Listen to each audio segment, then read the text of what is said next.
Welcome. Today, we're going to get into the absolute bedrock discipline of any successful M&A strategy, goal setting.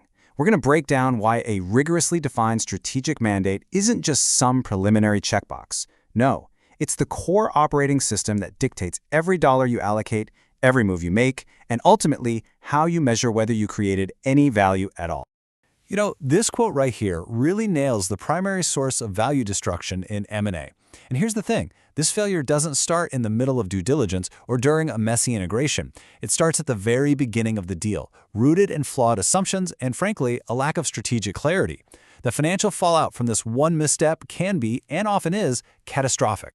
So how do you manage this risk before you've spent a single dollar on bankers, lawyers, or consultants? The answer gets right to the heart of what we're talking about today. Your most powerful risk mitigation tool isn't some complex financial model or an ironclad legal clause. It's the disciplined, upfront work of setting a precise and unwavering strategic goal. This is the moment where success or failure is basically predetermined.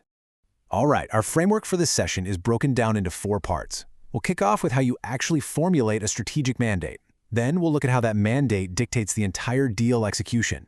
After that, how you align your advisors. And finally, how it becomes the only real benchmark for success after the deal is done.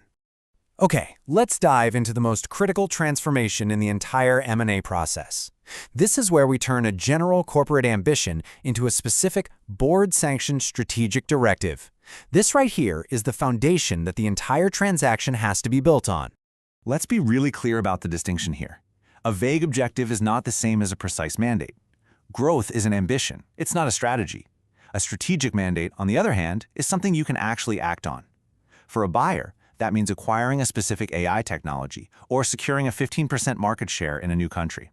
For a seller, it could be achieving liquidity for the founder at a specific valuation, or making sure the company's legacy and its people are preserved. Now that strategic mandate gets formalized at what we call the investment thesis. And this isn't just a memo, okay? This is the definitive document that you take to the board to secure capital. It lays out the why behind the deal, it provides the financial justification, and it sets up the core logic that every single decision from here on out will be measured against. So, let's connect the dots and see how this mandate flows directly into the execution phase. A well-defined mandate lets you literally reverse engineer the entire M&A process. It becomes the blueprint for every action you take, which ensures you stay focused and you're efficient with your capital. And here it is, the M&A Goal to Execution Roadmap.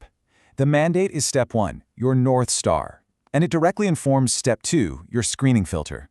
Think about it. If your mandate is about accessing technology, you filter for companies with strong IP portfolios, not just high revenue. That same mandate then dictates what happens in Step 4, due diligence. An IP mandate demands deep technical diligence. A market share mandate? Well, that requires a ton of analysis on customer channels and retention. See how every step validates the one before it? It all traces back to that original mandate.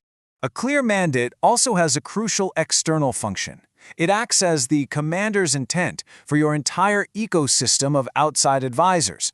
This is how you make sure every single workstream is synchronized and laser-focused on one unified objective.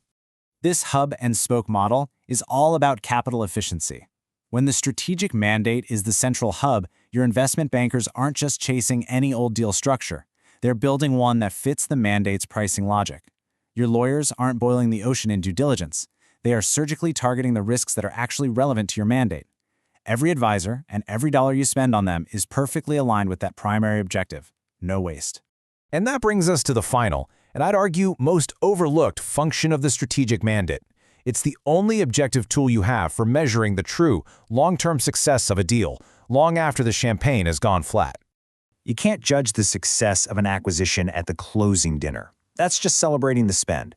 The real verdict comes in about 18 months after the close. That's the time frame you need to get past all the transitional integration noise and start measuring if you actually achieved the strategic goals you set out to accomplish. This scorecard is your ultimate accountability tool. It creates a direct, undeniable line between the pre-deal mandate and the post-merger integration KPIs. If the whole point was to acquire AI technology, then your KPI isn't just revenue, it's the number of new products you launched using that specific IP. This is exactly how the board measures the return on their capital against that original investment thesis. It's that simple. Look, Engaging in M&A without a clear, written strategic mandate is, to be blunt, an exercise in profound irresponsibility. You're committing shareholder capital to a journey without a map, a voyage without a destination. The only thing that's certain in that scenario is the expense.